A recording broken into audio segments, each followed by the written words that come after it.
Alrighty. Hi everyone. How are we going today? I'm just going to approve some of these note takers everyone's putting in here. Um, Perfect. Okay, so I'm hoping everyone can see my screen okay here, and I'm just going to sort of dive straight into it and talk about what we're going to cover today, and then I'll introduce Hayden and myself, and we'll get stuck into it. If everyone can please keep your cameras on, so we've got a bit of engagement. If you want to just mute your microphones for now, we will have time for questions a little bit later. And yeah, so I'll get cracking. What we're going to cover today is, first of all, we want to talk about the cost of quoting the wrong types of jobs. So we've got some really cool, interesting stats on that from Haydn. Then we're going to talk a little bit about the modern buyer and the kind of gap in trust in today's modern buyer. I'm going to cover some pre-qualification systems you can use. I'm just going to admit some more people. Hang on. We're going to look at using your process as a marketing tool. Then we'll kind of cover, how you scale your demand and adjust the hoops and the barriers from that. And then finally, we'll talk about implementation and next steps. So let me just check everyone here is been admitted. Okay.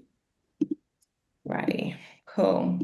So I would love to introduce everyone here to Hayden. Hayden, if you want to say hello. Hello, everybody. Nice to see you. A couple of familiar faces. Hey, Craig. Hayden, tell us a little bit about yourself. I run an estimating company, if that wasn't obvious already. I've had a very long and windy journey to get here. Done a variety of things from furniture making through to nursing, through to sailing yachts in the Greek islands, through to a nanny for Diana Ross. Through to tree planting in northern Canada. Eventually found my way back to construction, which is what I always was meant to be. And then after a number of years doing that, I transitioned into this estimating business, which is Pricer Plan, which is now coming into its 18th year, Wow. which is pretty remarkable. I'm pretty proud of that. Yes, not showing your age at all, Hayden. Thank you. It was all those years in the Greek islands did me well. Oh, I bet. Would do anyone. Yeah. And I'm Helena, so I'm from the Arrow Agency.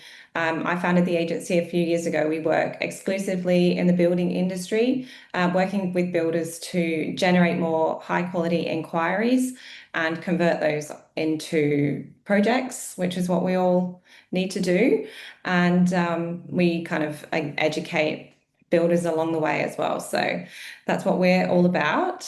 I'm going to kind of jump in and out of screen share just so we kind of, not to just having one screen on the whole time. So just bear with me as I maneuver that one. And I'll jump back in over here. Can everyone see that okay? Can you see that okay, Hayden? Yep. I can see that first Lovely. slide. Yes. So what we want to cover first is a very scary subject, which is the cost of quoting the wrong jobs. And I know this is your kind of area of expertise, Hayden, so I'm going to let you jump straight into that. Okay. Well, who would have thought you'd be thinking about estimating and marketing in the same conversation, but they are so intertwined, it's actually quite remarkable. And the reason why they intertwine so well is because what you never ever want to be doing in your business is wasting time. And in the modern business, what modern builders have got to deal with, they've got to deal with so many elements to run a business, from their marketing, from their social media, books, and quoting is one of those aspects that they've got to set aside time for.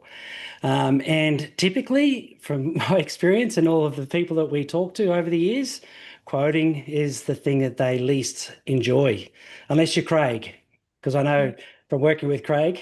Yeah, great. He loves quoting and also loves working in with us through that quoting process. But so what does it actually cost you? If you really thought about it, no one really knows what the value of that equates to per week or per year. But I've got some interesting statistics that relate to some averages and industry averages that just really paint a picture. When you see the reality of it, it's actually a little bit terrifying. The other part about quoting is if people can react in the chat, you can go thumbs up or thumbs down. And if you want to react to this just for a bit of engagement, who does all of their quoting within their 7 a.m. to 4 p.m. work hours? Thumbs up if you do that. Thumbs up if thumbs down if you're quoting at after the kids are in bed or at 5 a.m. or 4 a.m. in the morning. Let's be honest. The thumbs downs. Yeah, Yeah. lots of thumbs down. That's the reality, right? So we know that's the reality. So that's why marketing can be intertwined with this. There are systems that can improve that. But the averages that we see for $1 million project, this is industry data plus data from our company. $1 million project takes about 40 hours to complete. It can be even as high as 80 hours for a $1 million project. Now, someone's microphone. Sorry. Thanks, Jason. You caught that. Well done.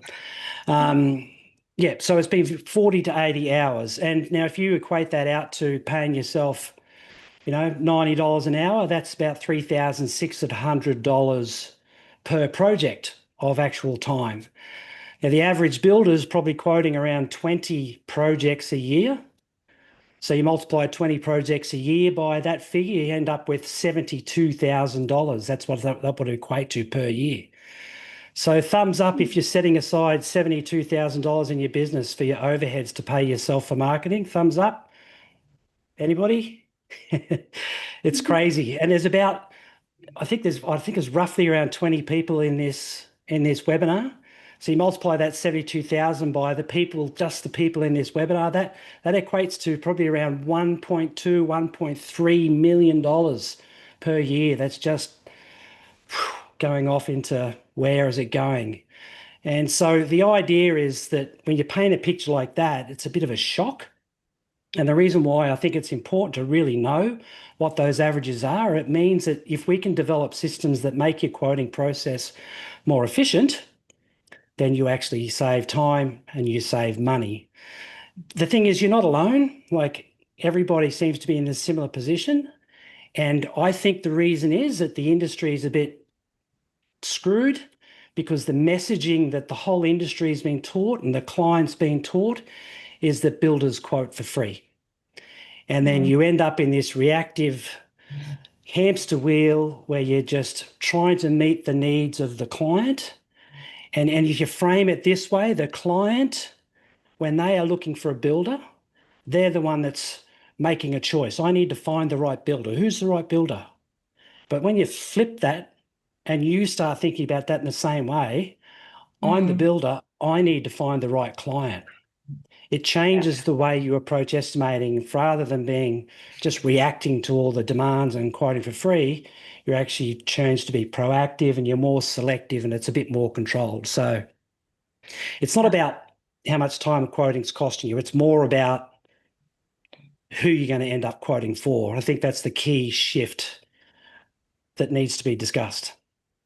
Yeah, definitely. And it was quite interesting. I had a conversation actually with a builder in New Zealand this morning, and he was saying, oh, just everyone in New Zealand just expects to get a free quote. And I was like, it's not everyone in New Zealand, it's the people that you're talking to and how you've positioned yourself in the market. They're expecting the free quotes.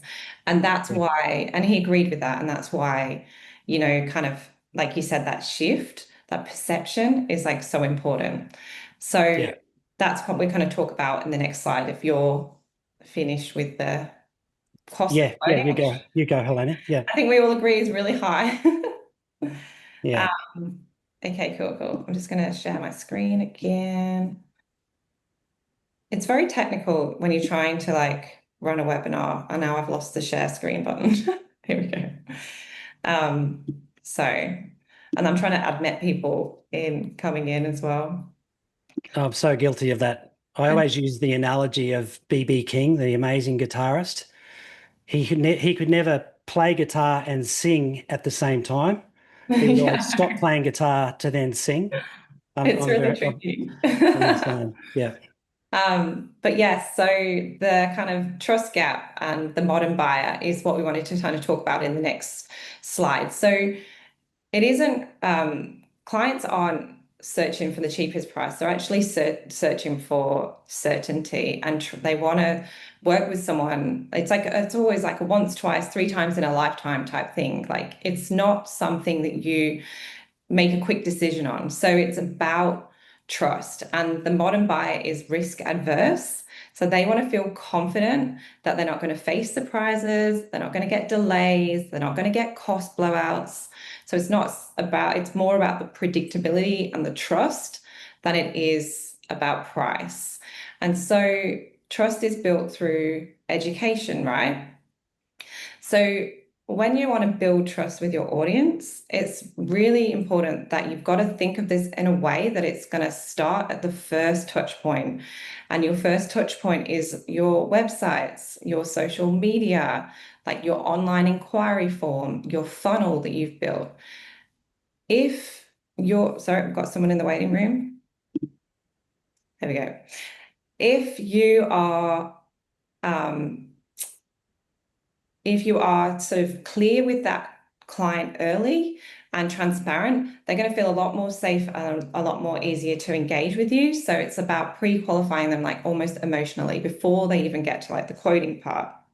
And that's where we sort of talk about perception is everything. So things like branded estimate documents, paid QBEs, like defined steps, all make you as the builder look really organized and like builds that credibility. So it kind of changes this perception, or you get that shift from like a tradie that's quoting jobs to like a project partner that's like guiding decisions.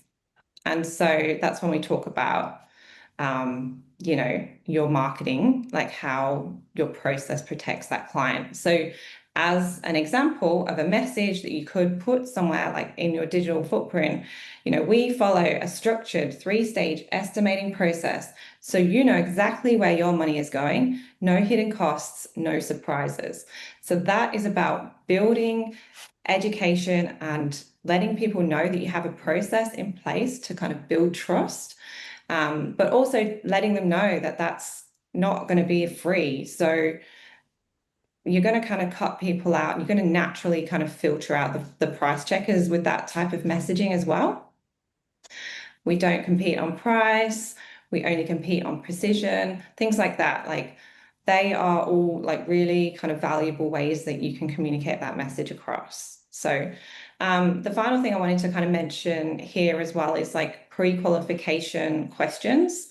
So there are tools and methods and pre-qualifications that you can put in place. Say, for example, like on your website form, that are going to pre-qualify people earlier on in the process so that they kind of know what to expect when they're sort of coming into engagement with you. So rather than just asking for their name, their, phone number and their email, that's just going to be, a low quality inquiry. You want to be asking like early on in the piece, what's your estimated budget for this project? Like, have you spoken with any other builders? Are you open to a pre-construction consultation fee? What are your top priorities, cost, quality, or timeline? Do you have financing? How flexible are you with the design and material choices? Things like that are really going to set the tone. They're going to tell the client that you've got a process. It's going to let them know you only work with people that value clarity. So Hayden's going to sort of take you through next about exactly like how that pre-qualification works and what it looks like when it's done properly. Yeah, cool. Yeah, that's so that the point that Helena's making there is that a good process actually positions you as a professional. It creates that credibility for you. It sets you apart from the competitors, right? So we've developed a system, a pre-construction process that we give away to our clients that helps them follow a series of steps. But I'm just interesting. I want to go back here to where this originated for Pricer Plan. And in the early days of Pricer Plan, it was just me and I was quoting for the builders, and it was this scenario where I was actually not following a process myself. So a builder would come to me with a set of plans and he'd go, oh, I need this quote. I've got to get it done as an architect tender, got to get it in by next week. And I'd react and I'd go and I'd work really hard, get that detailed estimate out, and then we'd get it in line, all this sweat, get it over the line, and then we'd get the feedback, and then the builder didn't win the job. They didn't have enough money. They were just being price checked, right?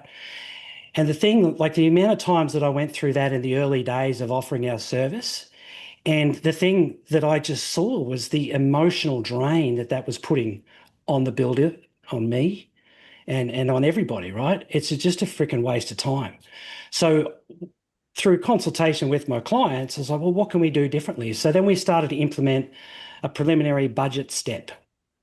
And so when we started to put this in, like Helena's talking about creating the credibility for you as a business, that wasn't my intention with it. My intention was to try and help the builder save time. But inadvertently, what happened? It just happened to develop that naturally the builders grew their credibility and their professionalism by implementing a structured pre-construction process. So ours is, some of you might use it. If you haven't, you can go to our website and get it for free. We just give it away because we believe in it so much. But basically, we break it into what we believe are 3 stages. Stage 1 is the getting to know each other phase. That's with the questionnaire. Maybe you want to do a client call in that phase, get an understanding, but you also outline your entire process in that questionnaire. Then, basically, this is a test. Does the client pass that first test? If they do, then you move on to stage 2, which we implement as a QBE, which is one of our services. It's a quality budget estimate. It's a high-level estimate. It's intended to put a forecast on the project. So that's going to, you're going to have that done in less than a week. It only costs around $500. It's better to do that in early rather than wasting $3,600 in time on that estimate, right? So stage 2, if they qualify, they go to a QBE. Then if they pass that step, they pass that test, then you move on to the next step, which is putting an agreement in front of them that they're going to pay you to proceed. And then you can invest your time into that full detailed estimate. And then that estimate is ready to take you into construction. So that's the basic outline of what it looks like. You're making the client pass tests, and every business is going to have a different series of tests that they want to put their client through, but having something is really critical. What I am lucky enough, our clients got quite a big reach across Australia, and we did a survey on our top 20 clients last year. And here's just some interesting data if you can relate to how this impacts the top 20 builders in our business. So from inquiries through to contracts, this is what this data relates to, okay? So these are averages. Average inquiries received in the year, 82. Out of those 82 inquiries, only 29 of them proceeded through to stage 2, which was the QBE. Then out of those QBEs, out of 28, only 7 proceeded through to the stage 3, to doing the full detailed estimate. So you can show how big that filter, that funnel is when you've got a system and it's getting rid of the crap and just leaving you with the cream. And the really interesting thing is for our clients that implemented that, out of those final 7 clients that made it through, they had a conversion rate over to contract of higher than 80%. So their success rate meant that they were actually quoting a lot less, but ultimately winning more, and they were winning the right jobs. So pretty interesting data, which is why, I hope that's the message. And the cool thing about all this is, as we've learned over time, all of these steps and these systems, they get intertwined into your marketing system. Because Helena's team, they can build a system that actually does a lot of these steps automatically for you. It's pretty amazing when you see it in its flow. Some of these steps, you might not even have a contact with the client until they pass through a first couple of steps, because that can all be automated within your marketing flow and your CRM. That's Mhm. right, isn't it, Helena? That's the sort of stuff that you can assist with implementation, right? Yeah, definitely. And it's also super valuable because as you kind of build this out and you start to really understand your own figures and your own metrics, which would probably be fairly in line with these top 20 builders, that start you can start to use those figures to kind of work out your cost, your return on investment and how much you're actually needing to invest in your marketing to get Mm. those amount of contracts across the line. So not only are you saving time, but it almost like the whole thing becomes a nice maths equation, which makes things a lot simpler. And it really is in the marketing scape. It doesn't need to be guesswork. It doesn't need to be, oh, let's just cross our fingers. Like it can be Yeah, quite a structured and strategic approach that really does have the value kind of assigned to it. yeah, yeah, Mm. so true. But yeah, it's definitely something that we love doing is kind of implementing these systems into the CRM so we can really start to see all that and how it all pans out. Hmm. Yeah. Yeah. Um, Jumping back into the sort of more top end of the marketing, I'm going to share the screen again just to bring this new slide up. So, what we wanted to talk a little bit about here was just how important, as any other process in your business, your estimating process is another process that is a really valuable tool and can really help you build credibility and professionalism, kind of how we mentioned before. What I wanted to kind of talk about is how you can use this in a tangible way to have a positive impact on your marketing, on your perception, and on your positioning. So, what we Mm. would recommend would be to communicate your process. So, say if you do, go along with the survey, QBE, FQE process on your website, have that on your process page or like have a how we work section. So when people are like reading and researching builders, they can see very quickly that you've got a clear process in place. Again, just builds the trust. On your social media, you can use short posts, reels to explain the steps, like something like before we quote, we run a budget alignment step that saves our clients thousands of dollars. And I think the key thing here is not only is it saving you as a builder time in quoting, but you can help like you are helping your clients save thousands of dollars by doing it this way. Is that right, Hayden? Yeah, yeah, Yeah. absolutely, absolutely. Saving, so time and money. Yeah, So much. And so that's a really big selling point. Like that's a unique selling point in your marketing that you want to save your client money as well because they're not going to waste it or it's not going to get these big blowouts, things like that. yeah, Um, in your discovery calls, you've got the process, you can walk people through the steps really confidently instead of jumping straight into price, set the yeah. tone, like lead the structure of the conversation. Another thing that we would recommend would be blogs. So your blogs are kind of like articles that you write and put on your website to educate again people when they're sort of researching on Google and ChatGPT and places like that. A great blog post would be something like why we charge for detailed estimates and how it saves our clients from cost blowouts. So Hmm. really like drilling into that education piece again. And that's, they're going to kind of understand what you're all about before that first meetings. And finally, sort of around setting expectations, I guess. So clarity isn't really about turning people away. It's about drawing in the ones that are going to value the process. So when you're kind Mm. of more upfront about the structure and fees and saying we run a professional service, you're saying to people, you run a professional service, not like a free quoting machine. So Yeah. yeah, sort of all ties into that process perception and positioning side of it. But one thing that we talked a little bit about before, Hayden, when we spoke last week, was that it is a really scary thing to implement. Hmm. It is quite daunting to turn people away or, feel like you might be putting people off. And I totally understand that. And I feel like everything has the right time in which to implement these things. And it may be that, when you're starting out, it's not the right time to do that. Yeah. But what we did want to talk a little bit about was kind of as you scale and as you scale your demand, you can adjust what we call like the hoops or the barriers. Yeah. So talk to us a little bit about that. Yeah, it's a really good point. Like it's easy. Everybody's in this session right now because they want to learn, they want to make a change, they want to implement something. But the implementation, it doesn't have to be an overwhelming all at once thing. It can happen in phases. So I think that's really key. So it takes the pressure off yourself as well. And the other thing that like Helena is talking about, it's what the buyer expects. The buyer actually they're risk adverse. They're looking for reassurance.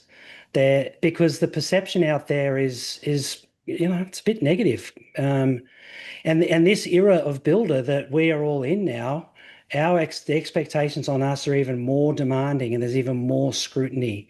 So putting these steps in place bit by bit does absolutely make a difference into reassuring the market. And every builder's going to have a different starting point. You might be one single person operator. You might be a single operator with your partner helping you with the books. Or we see companies that right up to bigger companies. They've got a pre-construction manager and site supervisors and whatever. So Helena referred to it as the hoops that you put the client through, or the steps that they go through. They're going to be different, and they're actually probably always going to be evolving and refining the hoops.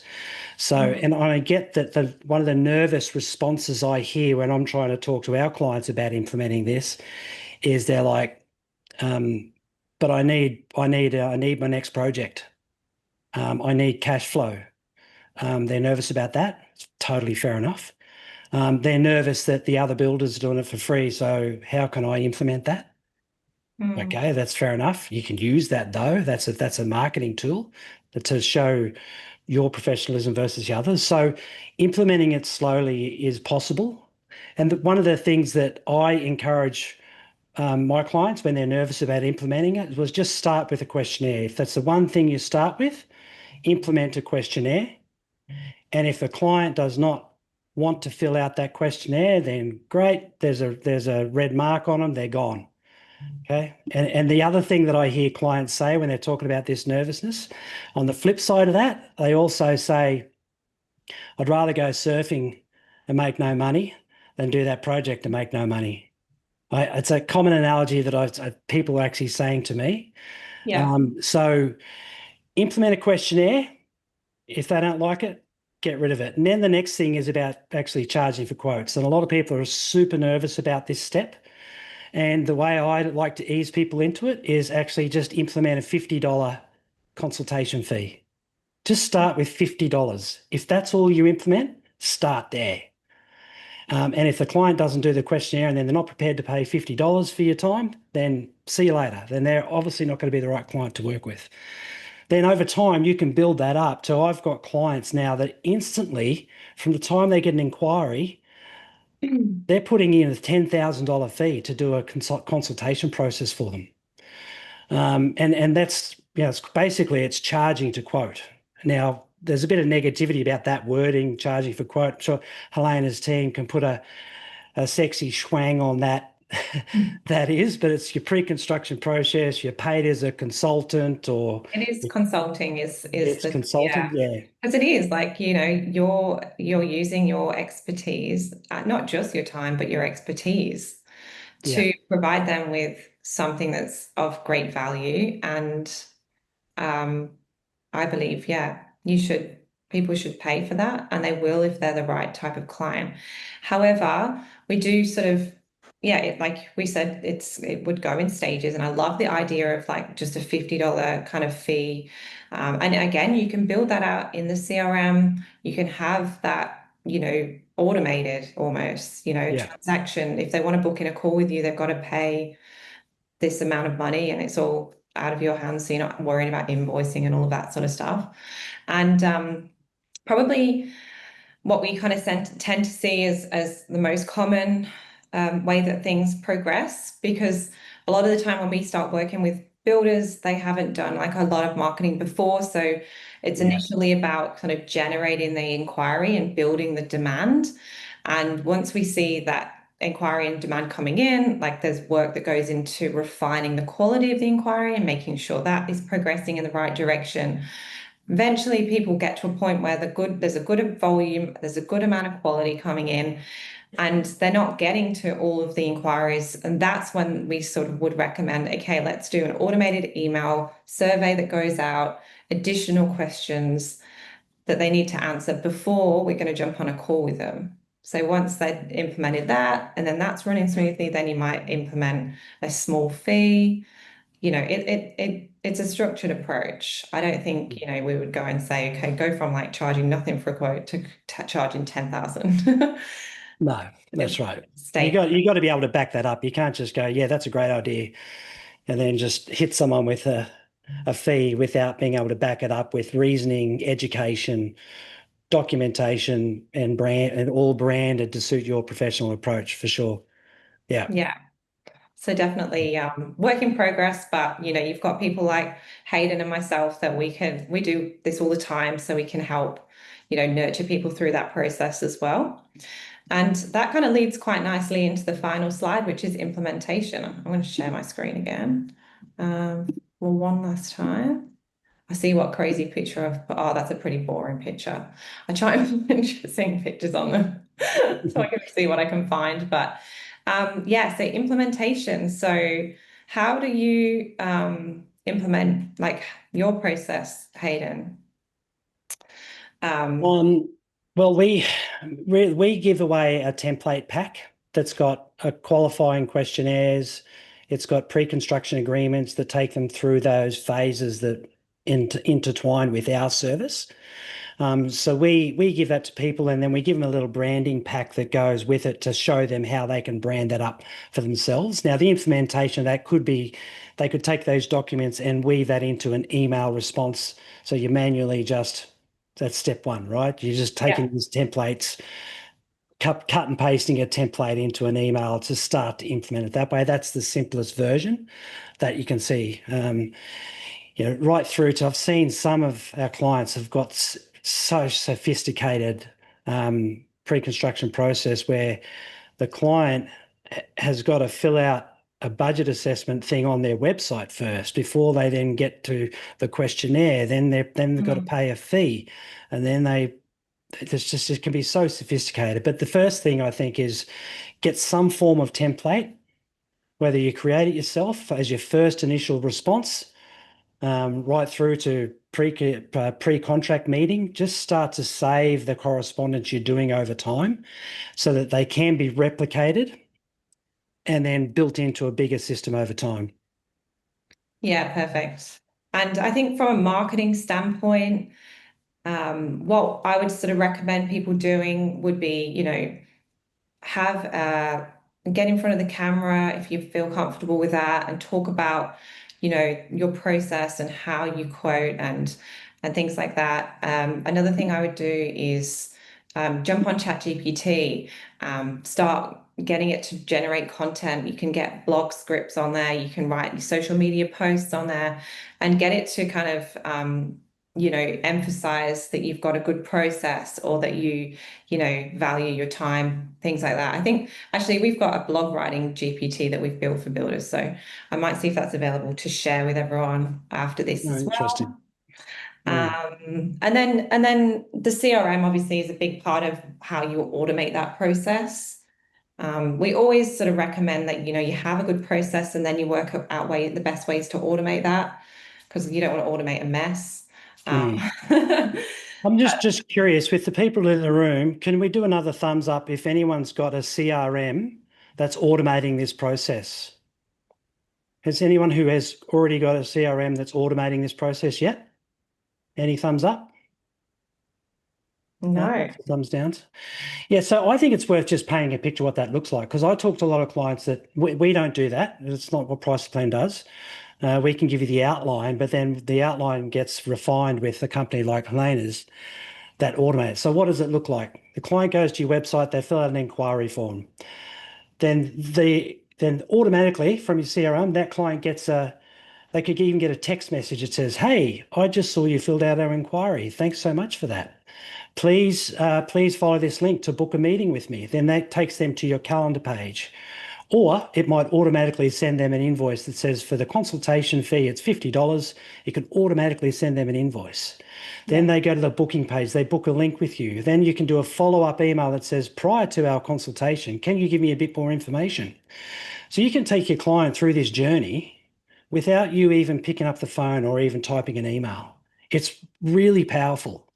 And so I think I just wanted to ask that question because we're talking about CRMs and you and I understand it, how it functions and flows and what it can do, Helena, but I just wanted to sort of paint it in simple steps, Mm. what the reality of it does for you in terms of time and the success rate of refining your clients. It can all be automated. Yeah, so good. And Mm, I think like just to kind of summarize all that, like, having a strong marketing strategy is what's going to fill the funnel, and then structured estimating is what's going to help convert mm. that. Yeah, that's it. So I guess we'll open up the room for any questions. If anyone's not shy, we can yeah, we'd love to answer. Oh, Erin has said, is there such thing as too much automation? Erin, no, there is not. I know what you mean though. There is a time when you want to automate things, and then there's time when the human element comes into it. And it's an interesting question and kind of ties a bit into psychology and demographics, in that older people prefer to have people call, like to talk to people on the phone straight away. People kind of 50 or younger, we find, want to have things more automated and just be able to book in a time. So it is about being aware of who your ideal client is and understanding what they kind of need and what they, desire in forms of communication. Probably someone that's kind of much, much older is not going to respond to AI as well either. So there's kind of all those things to take into to play. So I would say yes, there is too much, there is such thing as too much automation in that you want to still have that human element to it, but you want to start having meaningful conversations with people when they're well qualified. Otherwise, you can't do that with everyone. It's impossible. Mm, Craig has said, we encourage customers to contribute dollars towards obtaining the best cost estimate and not guesstimate. I like that. Estimate, not guesstimate. Once trust is established, most are willing to contribute to our FQE. That's great. mm. Is Craig one of your clients, Hayden? Craig is, yes. Yeah. Yeah, but And I think Craig's a good operator. He was implementing various versions of all this, weren't you, Craig? Prior to us coming on, but it's just sort of integrated together nicely. Yeah. yeah, amazing. And Craig used Go High Level, which is what we use as well. So that's great because it does work really well for builders. Mm. Yeah. Anyone else? Anything else? Do you have your own CRM platform at the Arrow Agency? Yes, we have. It is Go High Level, and we've white labeled it and have developed our own. We've built it out specifically for the building industry. So when we implement it for clients, it is fully set up. Customize the pipeline. We've got all the automations in there. We've already built, the landing pages, the email templates, and everything like that. So it's very done for you. Erin has, in here, she's using Arrow CRM, so that's good. But I think Awesome. probably the best thing about the CRM, that like the way that we use it, is that it's very well supported. Builders generally tend to not have heaps of time and don't want to spend ages trying to get their head around something new. So it has been put together in a way that it's very easy and stress-free to implement into your business. Mm. Yeah, good. Yeah. And then we can absolutely use, build that price of plan, um, process it into that as well, which we have done. Yeah, So, I imagine they're not that dissimilar anyway. So, well, no, it's pretty much, yeah, once they get past discovery call, that's when we want to get them in to, mm, a good estimating process from that point. yeah. And there's good things as well. You can automate kind of email nurture sequences that when people are going through that process, you're keeping in touch with them to let them know, what's happening. And, really good communication it starts with a good strong point. So Awesome. we've got another one. We have an automated email to advise of our process in quoting. If they accept this process and advise which quoting types they'd like to start with, we will then book an on-site walkthrough, etc. This has helped avoiding any tire kickers. Oh, that's great. Yeah. And it does, like, it just shows you, like, it is a bit of a step sometimes, I think, for people to implement these things, and feels like a risk. But once you stop wasting time with the wrong types of people, you'll find you're actually spending the time on the right things in the business. Your business just like really progresses forward at a much faster pace. And another thing that on an estimating level, go back to, I was talking about the emotional drain, the deflation that you feel when you're just wasting time. When that shifts, when you have to, whether you're doing an estimate yourself or you're outsourcing it to price a plan, doesn't matter. But when that shifts and you've got a feeling that you're going to maybe convert, you've got an 80% plus chance of making that conversion. There's a completely different emotional level you start that estimating process with. You feel more buoyant and you feel more positive and about what the outcome's going to be. And that's just good for your head, right? So, Yeah. because this industry's has got constantly throwing things at us that are making it tricky and difficult and taxing. And if we can just improve one little element, so when you are sitting down to start that quote, that you're feeling a little bit more buoyant and positive about the potential outcome from it, then hey, why wouldn't you implement that, eh? Yeah, exactly. I'm just going to share the screen one more time. So we've got the hang on, did I do that properly? So if you want to get in touch with Haydn, we will send an email out after this Zoom with a link to the recording and all the other things we talked about, and links to websites and things like that. But if you did want to talk to Haydn or I after this, we're more than happy to do that. So yeah, we'd love to chat to anyone, and yeah, or you can just scan the QR codes here. Let's see if there's another. Craig says Hayden nailed it when he said small steps. Yeah. Nailed it, Hayden. Thanks, Craig. Does anyone else have any more questions, or is there anything else we can help with while we're here? Speak now or forever hold your peace. Alrighty, well, we'll wrap it up then. Thanks for having me on, Helena. No worries. Thanks so much for joining me. Thanks everyone for coming here today, showing up and doing something incredible for your business. So you're all smashing it, you're all killing it, and yeah, just keep an eye out. We're constantly looking to educate people, and yeah, follow us up both on socials. Check out Hayden's amazing new website. It's just finished. Yeah. Hayden, do you want to tell them about your series that you've just filmed? Yeah, we've just done a 12-part little documentary series where we drove from here down to Melbourne and back and visited a bunch of clients and just heard their stories and heard about their challenges, what their wins are and what are their triumphs. The idea is to paint a picture for the whole market, that the human side of what it's like for builders.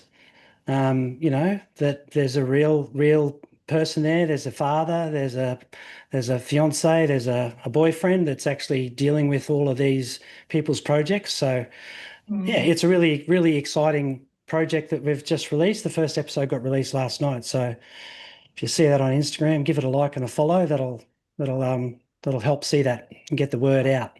Help boost the algorithm. Yeah, exactly. Yeah. Amazing. Well, thanks everyone. It was great to speak to you all, and we'll see you all really soon. Thanks, Helena. Thanks, everyone. Well done for coming in. Bye. Bye-bye.